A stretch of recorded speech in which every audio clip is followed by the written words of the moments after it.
What's going on? Project Delathy here tonight. Just going to do a little video that I thought was really interesting. We're going to be talking about men who have been through BPD relationships with women and who had no idea what they were going through. It was like them walking through the minefield and had no idea that the minefield was even rigged. So let's check this out. This is from Effective Purpose, who I think a lot of people in the red pill space have grown to love a little bit, even Rolo.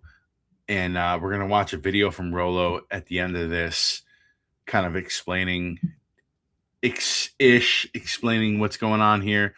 A lot of Rolo's videos, Rolo Tomasi, his videos kind of all roll in together, and they really have. That's the power of his message. They have a nucleus that sticks together. But let's dive into this, and you could tell right off the bat, this guy right here, he was a virgin when he got married. Um, you almost feel bad for him. If you're red pilled right off the bat, you're going to feel tremendously sad for this guy. So let's get started here.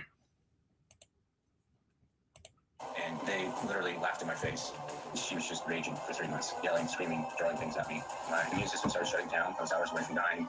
I woke up one day and she took the kids. This interview is a warning to our churches.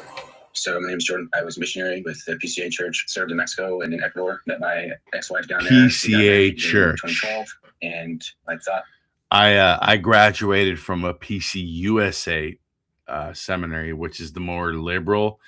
This guy went to a PCA. You could see him here.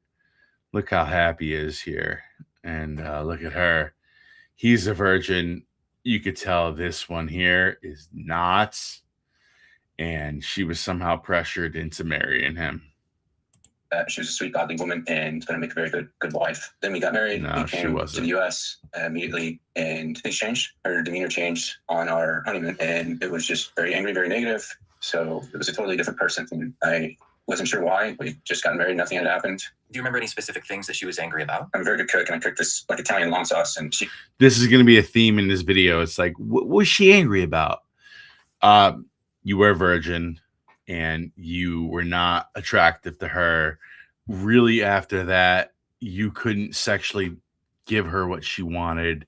There's not going to be a whole lot much more that we need to learn from this video, but let's keep going. I was just angry that there was a big mess in the kitchen and stuff, and so I cleaned it up, just stuff like that. It was just a general sentiment of I'm unhappy and I'm angry. I was thinking on my honeymoon, like, this should be bliss. We should at least have 6 months of bliss. That's when this problem started. Now, at this point, many Christians will say that if his wife was angry, then he must have failed somehow, or that he wasn't doing enough. But that was absolutely not the case. We were living in an apartment. I was working 4 jobs. Well, Effective Purpose will say he hasn't failed, but he did, because you'll realize they don't even talk about in this entire video whether she was a virgin or not prior to marriage. And he would have failed had he got into a marriage as a virgin with a woman who was more sexually experienced. Just saying. It's true. Time, nonstop, to the point where I was sending her mother money in Ecuador to support her mom, and we almost immediately got pregnant on the honeymoon. And then by working so many jobs, my immune system started shutting down, so I got a very serious staph infection and almost died from it. I was hours away from dying. Working so hard that he almost died wasn't enough for her, apparently. Her anger only grew. But I will tell you from personal experience that being married in a very happily successful marriage, getting physically ill as a man is not going to help you. I know that Ryan Stone has talked about this in his communities, where he talks about men getting physically ill. It does a number on the marriage. Has nothing, like, Christianity is not going to save this for you guys. It's just not. Women are not programmed to be able to get over a man dying or becoming weaker and more vulnerable in a marriage. Believe me, I have had an AFib. I've had a major sciatica in the last 3 years, going on 4, and it has not. I've had to like put myself through a lot of like get my hormones balanced, TRT, Tesamorelland, Isomorland, Trizepatide. I've had to spend a lot of time and money rehabbing, going to stretch therapy, going to physical therapy, going to red light therapy, going to cryotherapy, going to the gym. Believe me, dude, like when you suffer as a man physically, your marriage is going to suffer. I hate to say that. Pay close attention to how their church responded when they found out. We started to have fights. I was extremely patient. I never yelled at her, didn't respond in kind. She was just basically raging for 3 months, yelling, screaming, throwing things at me. The church had been started to get involved, and I would come home one day from work and there would be an elder there sitting there and basically saying that the devil's trying to attack your marriage and trying to bring down your marriage. It seems initially they didn't want to blame Jordan for his wife's behavior, but they weren't willing to hold her responsible either. So they began by pointing the finger at an outside force. The devil. They're not going the devil, right? Churches are never going to hold women accountable because they are very much a slave to evolutionary psychology. As much of an irony that is, they act according to evolutionary psychology. Now, this approach didn't last long, but the assumption of his wife's innocence would become a consistent theme going forward. Then we started meeting with the elders, and basically it was all my fault. I wasn't behaving as a husband should be, and she wasn't doing anything wrong. It would never correct her. It was always easy to just correct me and stuff, and I was fine with being corrected where I was wrong and repented and asked for her forgiveness, and actually showed a lot of progress over. We were married 7.5 years, so I showed a lot of advancement over that same period. So that went on for a long time. Yes, I would always remember that, thinking okay, I'm glad to be told to repent in certain areas, to work on certain areas of myself, and to better myself, and to help the marriage. And I fought for my marriage like no man has ever fought for his marriage. I can honestly say that in good conscience. And I was an excellent husband. I love my wife very much. I literally almost died for her, working, providing for her mother, sending money to her. I was very kind and very patient with her. We prayed every night, started the Bible almost every night. So I did all the right things. I led her in a gentle way. And I will tell you from personal experience, I learned this early in my 20s. Thank God that I did the same thing with my ex BPD wife. This guy is married to a BPD chick for sure. Prayed with her mother as her mother died. I was there on her deathbed, helped my wife sell her mother's estate, went through the whole thing. I mean, the whole kit and caboodle, as my uncles would say. This is one of these things where this guy is just not going to get it unless he comes across the red pill community. Okay. This is the truth about the red pill. She was just unhappy and angry. Right here, I should point out that many pastors would say that women only divorce men because men stop doing what they need to do. But Jordan did everything he was asked to, and more, as best as he could, and it wasn't nearly enough for his wife. Even so, the elders and counselors involved still seemed to believe that he was to blame for his wife's anger. He was taking her frustrations and anger and essentially saying it was all my fault. Do you remember some of the specific things that they wanted you to repent of that they thought were responsible for her behavior? The pattern was essentially every 3 months, it would be 3 months of her screaming at me, yelling at me, hitting me, throwing things at me, calling me a coward, accusing me of adultery, calling me a drunk. And then I would, after 3 months, lose it and yell back at her. And I never hit her. Yeah, after a while, you just want to smack a bitch. Yeah, I get it. I never smacked my ex-wife, but I was accused of aggression that was justified, and she ended up getting a lawyer through the women's shelter from the seminary that I went to here in Pittsburgh Theological Seminary. They helped her and assisted her through the feminist fucking people there. That's the reality of the church world today, man. I'm telling you, if you're a man, get out. Orthodoxy is probably your best bet, or join the red pill, man. That's your best bet. Laid hands on her or anything like that. Did you do those things? Was she right? Were you cheating on her at any point or anything like that? No, I never even so much as spoke to a woman romantically when I was with. This is a problem. He should have spoke to another woman romantically. That's why she found him so unattractive. when I was a virgin when I got married, saved myself for marriage, and that was never an issue. Instead of holding the wife accountable, they continued to believe his reactions to her anger were the cause of her anger. Because of that, they didn't see any reason to call her out. Instead, they continually told him to step up and do better, which, to his credit, he tried to for years. And when this approach failed to improve her behavior, they got even more aggressive with him. I was looking at porn, and I was working through that, and I also had victory over that. Went 2 years without looking at porn, and then the elder we met with beating his dick off the porn. I'm looking at porn, but I know you're looking at it. He was my accountability partner, and we had the covenant eyes on my laptop and my phones and all that, and never there was once. They had these like whatever websites looking at your computers. Holy shit, dude. Like, was there ever a time where men would leave the church? Is then, because the guys who are holding you accountable are beating their dick off the porn too. It's just the most ridiculous thing you could ever even fucking imagine. Holy shit. Pardon my French, but really.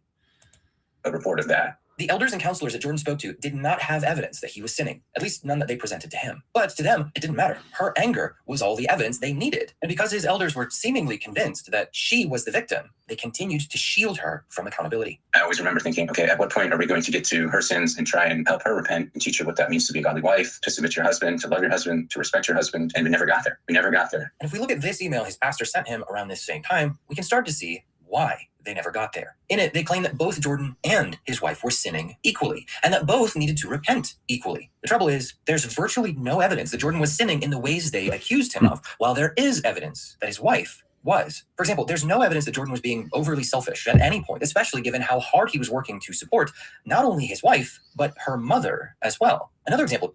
No, his wife was thirsting for other penises. Okay. That was the whole thing. She had, and they'll never mention this in the video, but they don't talk about her being a virgin. He was a virgin. She was not. I would bet pretty much anything I have on that she was not a virgin, and she's pining over the guy that she used to sleep with. 100% she was alpha widowed. This is the claim right here that Jordan was falsely accusing his wife. The trouble is, Jordan had plenty of documentation and recordings, more than enough for his accusations to be considered at least credible. For example, he has his wife on record admitting that she hit him. I did punch you, and you were not wearing a thing, but did you punch legal mark? Maybe. Well, at the same time, she, at one point, accused him of a number of things, including being gay. Just say I'm abusive and you can't bring examples. Whatever you said with Noelle and Jennifer, okay, what doubting in particular? and the thing of I think she's cheating and the DNA. Sure, and coming from a woman who tracks my phone without me knowing. I started because I thought you were gay. No, you thought I was a homosexual and that I had slept with men. And also claiming that. Damn, dude. If she thinks you're homosexual, it's because she does not want your penis inside of her. Like, you got yourself a real problem. So this man needs to go through the process of pimpification, as I'm going to talk about later in this channel. Like, the idea of giving a man a 5 to 6 to 7 year period, 5 to 7 year period of going out and just dating women, maybe joining like Mike Sartain's Men of Action or reading Rollo Tomasi's books, The Rational Male, and just getting out there and not worrying about falling in love with a woman. Like, this guy really is suffering hardcore. Let's keep going. He hit her, while later on admitting that she lied about it. What did she tell you guys that I did, or why she's acting like this? I mean, you know this. You've been really careful, and she will admit this, right? And you've been very careful, like never to hit her, or not to, because you know you'll be in trouble, right? With the law. More of just small. Okay, yes, and I appreciate that. I'm sorry, I don't mean to minimize your conscience of And all of that is on tape. So there is one person in this marriage falsely accusing the other. It's not Jordan. Yet the pastor. It's all on tape, but effective purpose here has to realize that nobody gives a shit. Nobody cares. Like, yeah, this is all on tape, man, but like, you have to understand, bro, like, nobody cares about this. we're gonna watch this for a few more minutes here, and then we're gonna switch over to the Rollo Tomasi video. Accused both of them. The most egregious example, though, is this accusation here, directly aimed at Jordan for sinning with drunkenness and not living with his wife in an understanding way. Now, as we saw, Jordan did have some outbursts. I'd be drunk if I was married to this successfully bitch. restrained himself while she physically. Let me just state that one more time. I'd be drunk as fuck if I was married to this bitch. Here we go. And verbally assaulted him, as well as just completely overlooking some wild spending habits. It seems like he was working very hard to live with her in an understanding way. I'm not sure how much more understanding you could expect him to be, given the constant attack that he was under. The accusation of drunkenness is an interesting one, and it's one that keeps coming up throughout the whole story. The trouble is, even the police reports that we will see more later on indicated no evidence of excessive alcohol present in his home, and no signs of inebriation at any point during their checks on him. So while he did have a few glasses of wine each night, there's no evidence that he ever drank to the point of losing control of his behavior. Not even his wife really ever accused him of that. They simply seem to be saying he drank alcohol often. Therefore, he's an alcoholic, which is not the Bible's standard for alcoholism. That's these church fags. It's the low hanging fruit. It's easy for them to be like, oh, you're an alcoholic, so that's easily the problem. These guys have no understanding, especially within the Protestant realm. And I don't think in the Orthodox or Catholic realm they have an understanding of intersexual dynamics. But in the Protestant realm, it's just more vulnerable because they let women do whatever they want. Where in the Orthodox realm, they don't ordain women. And they don't even let men who are married twice be elders. Right? I couldn't be an elder in the Orthodox world. And I respect that. I totally respect that. And in the Catholic world, I don't know. I don't pay too much attention about that. But, like, dude, come on, man. Let's keep watching.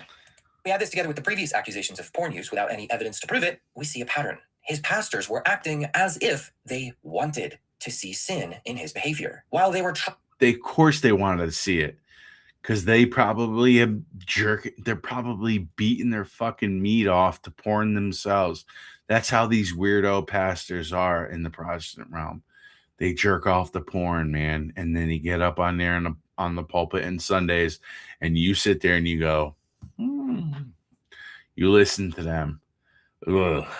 Anyway, trying not to see fault in his wife. It's giving bricks and minifigs. But why would they do that? Well, one possibility is that they were using the equality fallacy to protect the wife from her consequences. Now, when I say equality fallacy, what I mean is the assumption that in every conflict, both parties are equally to blame. This is a common white knight behavior that often goes unnoticed because it looks like the pastors are just trying to be fair and impartial, like parents who don't want to be accused of favoritism with their kids, so they just say, both of you go to your rooms, regardless of who was actually guilty. White knights like this tactic because if a woman is the primary perpetrator, all you have to do is create the perception that the husband is equally to blame. Then from there, you can easily shift all of the blame and responsibility onto the husband because he is supposedly the head of the household. So he is responsible for everything.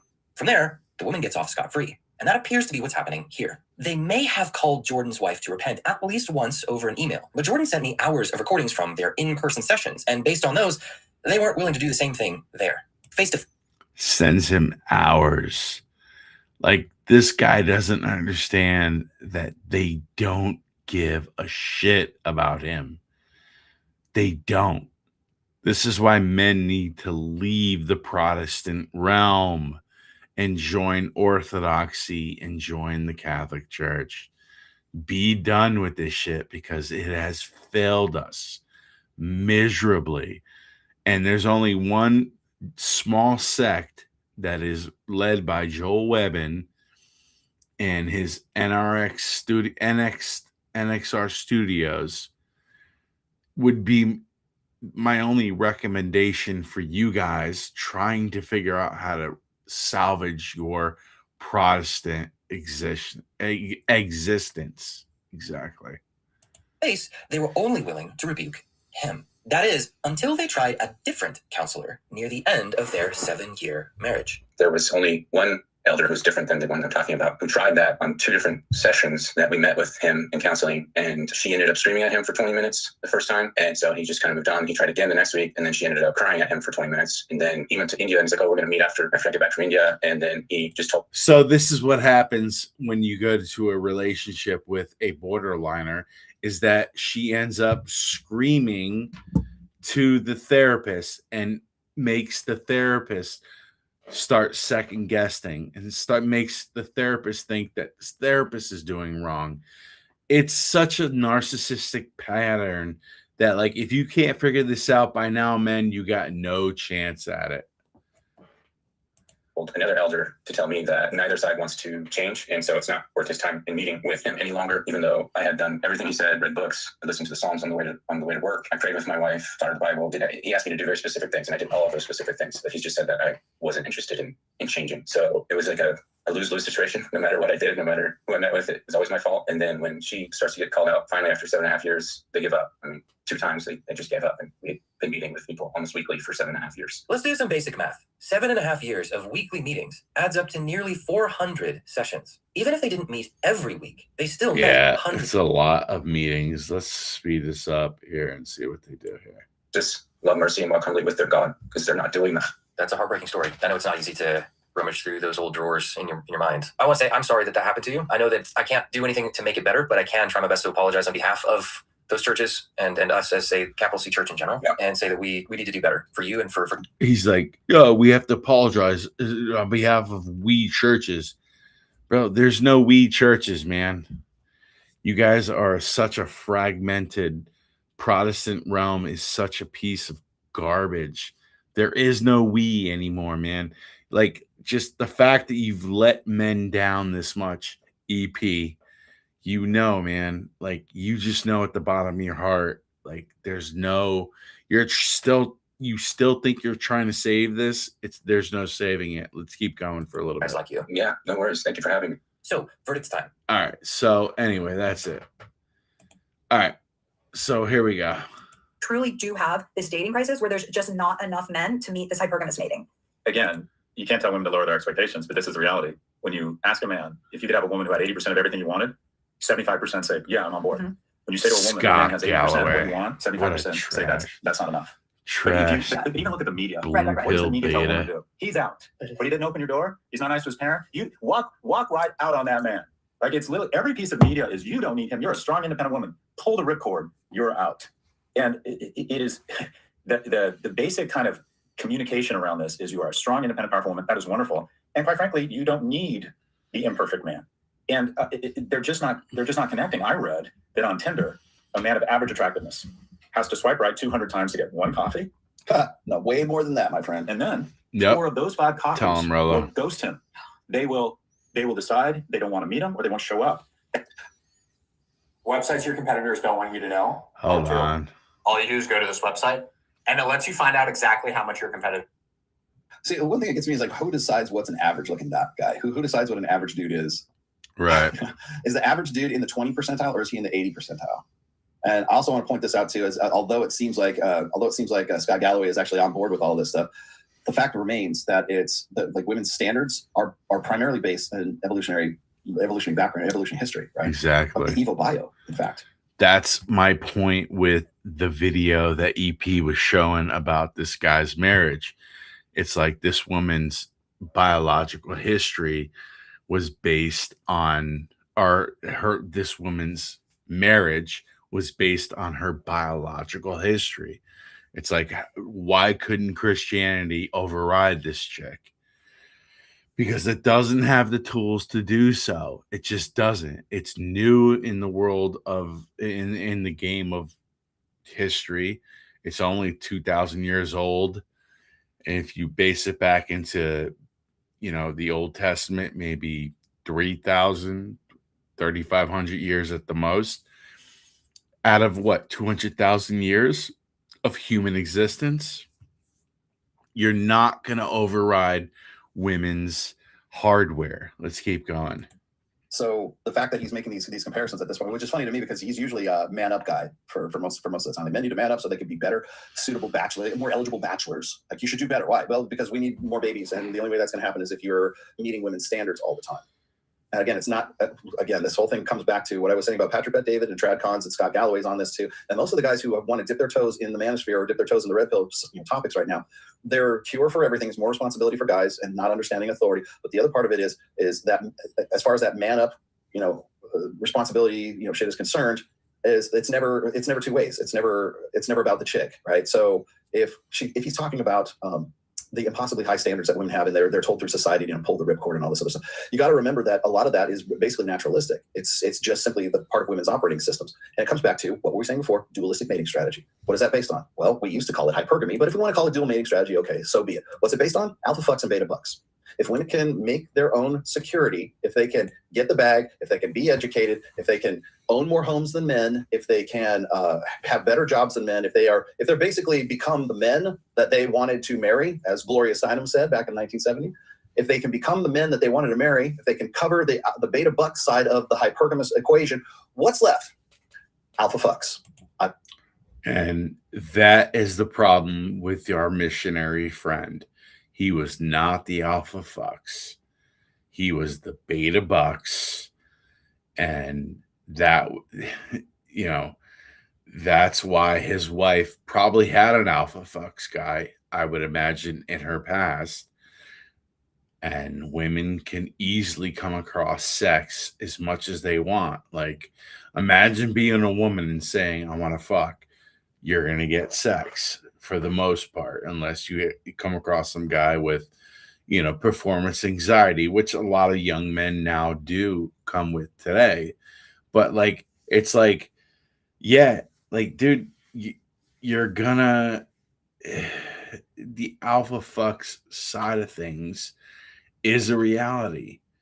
And this missionary's poor, his life, he spent 10 years with her, had 2 kids. He was always the beta bucks because he was the virgin in the relationship. It's really sad. Want to fuck the hot guy. And that guy, that average guy, is not hot. I went through all the trouble, right, to make sure that I ensure my long-term security, whether it's through divorce or through child care or through Title IX or through special dispensation for women, or maybe she just did it on her own and she just busted her ass and she did everything that she was told to do, that feminism or her mom or society or Beyonce or whoever, pop culture told her that she should do to be a strong, successful, strong, independent woman. She did all of that. She followed those rules, and now she can't understand why she can't get a man. Well, she can get a man. She just can't get the hot guy in the foam cannon party in Cancun on spring break.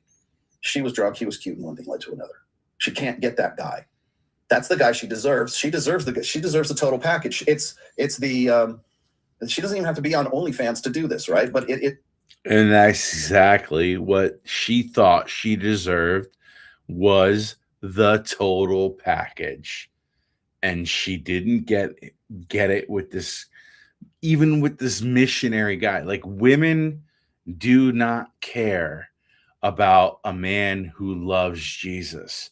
They do not care about a man who loves and wants to serve God.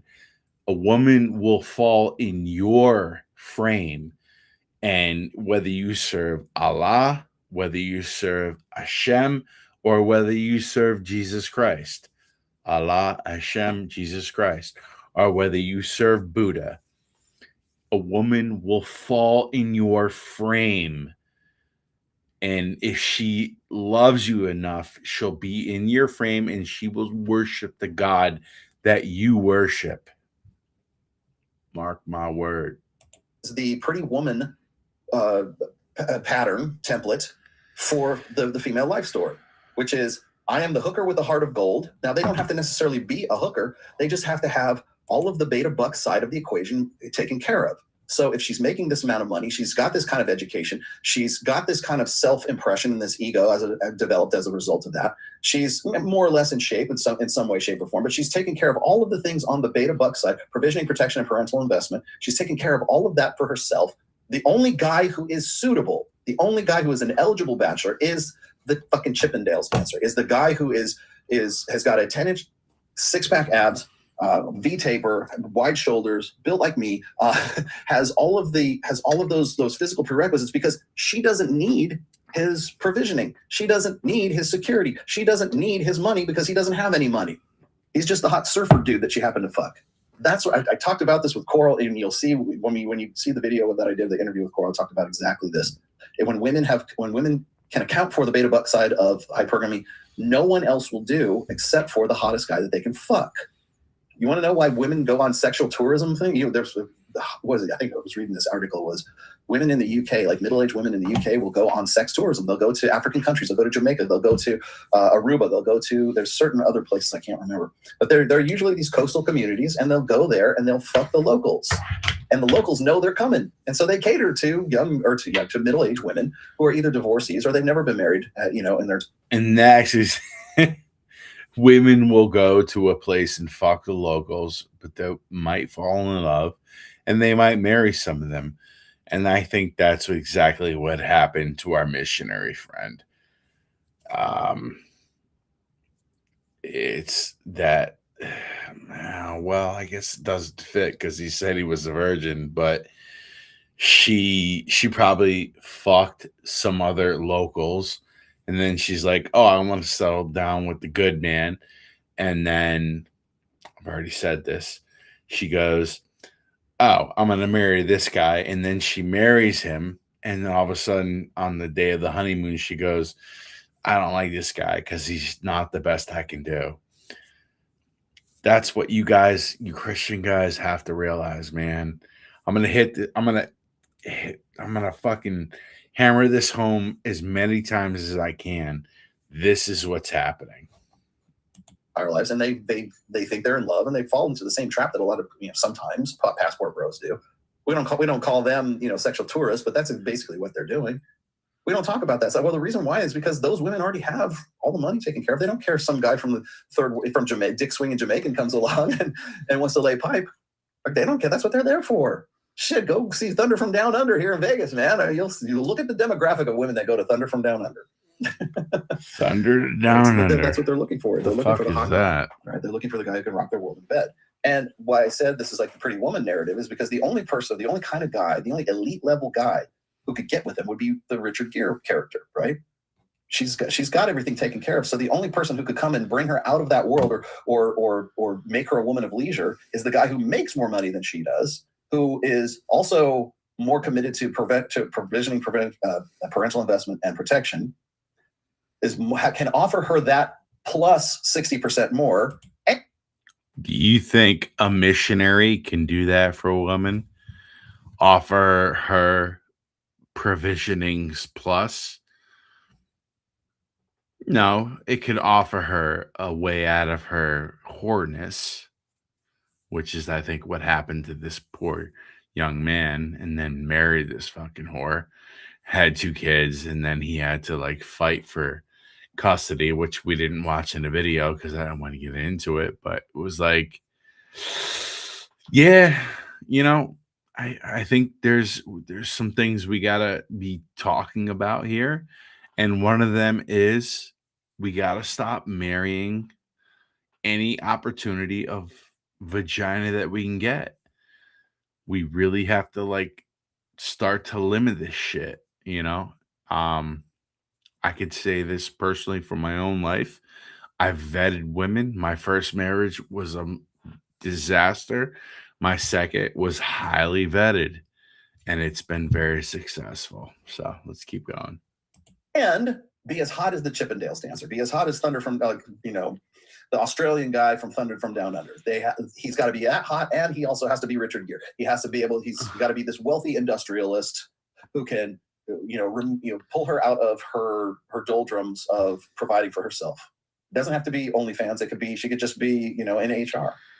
As long as she's making more money than the guy is. That's why money and finances are more important, right? To women. Women are more important than money to men. Money is more important than men to women. That means a guy of average attractiveness has to swipe right 1,000 times to get one coffee. Now, what does that tell that guy? Coffee. Women don't value me. Women make me feel rejected. And then they go online. I'm gonna leave that right there because this guy just bothers me.